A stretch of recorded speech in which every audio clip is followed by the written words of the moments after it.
कि समय से जो है मैक्स हॉस्पिटल यहाँ से जो प्राथमिक इलाज के बाद श्री ऋषभ जी पहुँच गए थे वहाँ मैक्स हॉस्पिटल। और जो भी प्राथमिक जानकारी आई है उसमें पता चला है कि जो उनकी जांच हुई है उसमें कोई गंभीर चोटें नहीं आई है, फिर भी डॉक्टर्स के ऑब्जर्वेशन में है। साथ ही साथ ये भी देखने में आया कि कुछ मीडिया पोर्टल्स पर या चैनल्स पर जो है ऐसी बात भ्रमित प्रसारित की जा रही है जिसमें बताया गया है कि उनके पैसे या चेन या युवकों ने कुछ लूट लिए हैं, जबकि यह कथन एकदम गलत है। चूंकि मौके पर जो रोडवेज के कर्मचारी द्वारा तत्काल फ़ोन किया गया था, फ़ोन के तत्काल कुछ ही मिनटों में ही, चूंकि हमारी चेक पोस्ट है, पुलिस भी पहुंच गई थी। कार में चूंकि आग लग गई थी, उसको बचाना ज़्यादा महत्वपूर्ण था, तो उनको तत्काल हॉस्पिटल लाया गया। जो उनके द्वारा पहने गए थे, खासकर एक उनके प्लेटिनम या चेन थी एक, और एक ब्रेसलेट था गोल्ड का। इसके अलावा 4,000 रुपये जो उनके पास उनके कपड़े में थे, वो तत्काल ही वहाँ पर पूरा एक नियमानुसार उनकी मदर को ही सौंप दिया गया था, जिसकी पुष्टि भी मेरे द्वारा उनके परिजन से बात करके कर ली गई है। साथ ही साथ गाड़ी में से जो एक बैग मिला था जिसमें से कुछ कपड़े थे, वो भी उनकी परिजन को हमने दे दिए थे। बाकी मौके पर जितने सीसीटीवी वहाँ आसपास जो लगे थे, उसकी हमने, चूंकि घटना को हम निरीक्षण करने के लिए और घटना को समझने के लिए भी, साथ ही साथ मौके पर सीसीटीवी फुटेज भी वहाँ मिली हमें। इस तरह का कहीं भी कोई ऐसा वाकया नहीं आया कि कोई युवक कोई ऐसी चीज़ या अन्य लोग कोई ऐसी हरकत कर रहे हो। तो यह कथन एकदम गलत है। मैं उनके परिजन के संपर्क में हूँ और साथ ही साथ अभी मेरी वार्ता भी हुई है, तो इससे स्पष्ट है कि यह जो खबरें जो प्रसारित की जा रही हैं इसको लेकर यह एकदम निराधार है। एक हमारा स्टॉपेज है नारसन गुरुकुल, उसके 100-200 मीटर पहले थे हम। मैंने देखा दूर से गाड़ी अनियंत्रित होकर रोंग साइड से है, दिल्ली साइड से आ रही है। मैंने, क्योंकि लाइटों से अंदाजा होता है कि भाई एक्सीडेंट, मतलब ये गाड़ी असंतुलित हो चुकी है। मैंने देखा मगर परमजीत एक्सीडेंट होगा। हमें ये नहीं पता था कि ये रोंग साइड कूद कर हमारी साइड में आ जाएगी। जब वो 100-150 मीटर देखा तो ये तो हमारी साइड में कूद गिर, रेलिंग पार करके आमने सामने की टक्कर देखे मैं, ये तो बिल्कुल तो मैंने देखा कि उसका बैलेंस देखा मैंने गाड़ी का, भाई ये बैलेंस करके कनेक्टर साइड में जा रही थोड़ी ही, क्योंकि कुछ बैलेंस होता गाड़ी का ड्राइवर साइड में सीधी, तो वो कनेक्टर साइड में बैलेंस था। मैंने ड्राइवर साइड में कटाई कर दी, क्योंकि मैं पहले ही सर्विस लाइन की साइड में था, क्योंकि हमारा स्टॉपेज जाने वाला था थोड़ी दूर पे।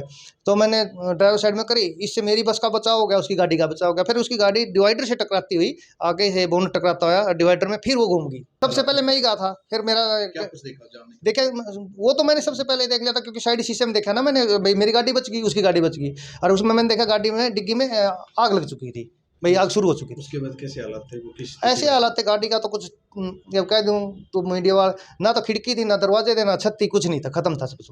आग लगी हुई थी जी ना, आग तो पीछे खिड़की उसमें थी डिग्गी में। जो ऋषभ थे वो अंदर थे? हाँ, बाहर थे, आधे अंदर थे आधे बाहर। फिर आप लोगों ने क्या किया? हमने जैसे मैंने उसको सारा देखा, भाई ठकट्टा हो, इतने में परमजीत है कि हमने दोनों ने ना, हमें ये नहीं देखा सर कि इसको चोट लग रही नहीं लग रही, हमने खींच लिया, घसीट लिया, क्योंकि ऐसे तो उठा नहीं सकते थे हम जल्दी जल्दी में, क्योंकि ब्लास्ट हो सकता था वो गाड़ी में। हमने जैसे ही उसमें फुटपाथ पर लेटा दिया उसको मुंदा करके, क्योंकि उसे फिट पे घिसर का आया है ना, वो थोड़ा घिसरा है, तभी इसको दुआ आई है। तो मैंने भाग के देखा उसको, छोड़ कर मैं, परमजीत इसको संभाल, मैं इसको गाड़ी में देखता कोई तीसरा पर्सन तो नहीं है, बच्चा तो नहीं है, लेडीज तो नहीं है, तो उसको बचाना जरूर। मैंने 2 चक्कर मारे, क्योंकि उसके चारों तरफ लोहा खिंडा हुआ पड़ा था, मेरा नज़दीक जाने का वो नहीं मिल रहा था, क्योंकि पीछे डिग्गी में आग शुरू हो गई थी। साइड की खिड़कियाँ रेलिंग थी, उस साइड में वो थी। मैंने इतने में देखा होश आ गया इसको 5 मिनट के बाद, 5-4 मिनट के बाद। मैं बोला भाई साहब आप ड्राइविंग कौन कर रहा था? बोले मैं कर रहा था। मैं कहा इसके अंदर और कोई है? बोला नहीं कोई नहीं, मैं अकेला था। फिर भी मैंने यकीन नहीं हुआ, मैं एक चक्कर फिर भी मार गया उसको भाग के स्पीड से, क्योंकि मेरे हाथ में एक फ़ोन था, मैं 112 नंबर पर फ़ोन भी कर रहा था ना रात की रात, ये 108 पर कर रहा था, भाई ये ऐसे ऐसे जल्दी से भेजो, एम्बुलेंस भेजो, फायर ब्रिगेड भेजो। किसने पहचाना कि क्रिकेटर है ऋषभ? वो तो उसने खुद बताया था जी, हमने आप जानते थे आप लोग? ना जाना ना कोई, हमने तो इंसानियत निभानी थी, हमें ये गाना तो किसने पहचाना पहले?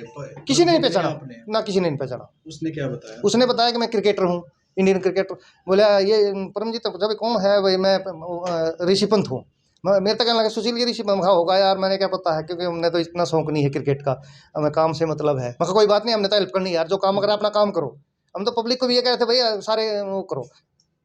उसके बाद फिर एम्बुलेंस आई, पुलिस आई, कैसे? एम्बुलेंस आई 20-22 मिनट के बाद। तो भाई ध्यानपूर्वक चलो, सही गाड़ी चलाओ, हमारा बड़ी गाड़ी का भी कल का खोट कहते हैं नहीं, हम तो बहुत सही गाड़ी तरीके से चलाते, क्योंकि हमें 1 किलोमीटर तो चला नहीं है, हम तो डेली 200-300 किलोमीटर चलाते हैं। हमें 10 गाड़ी के बाद बता देते इस गाड़ी का क्या रिजल्ट है। आज जीएम ने आपको सम्मानित किया, कैसा लगा? बहुत अच्छा लगा, बहुत अच्छा लगा सर।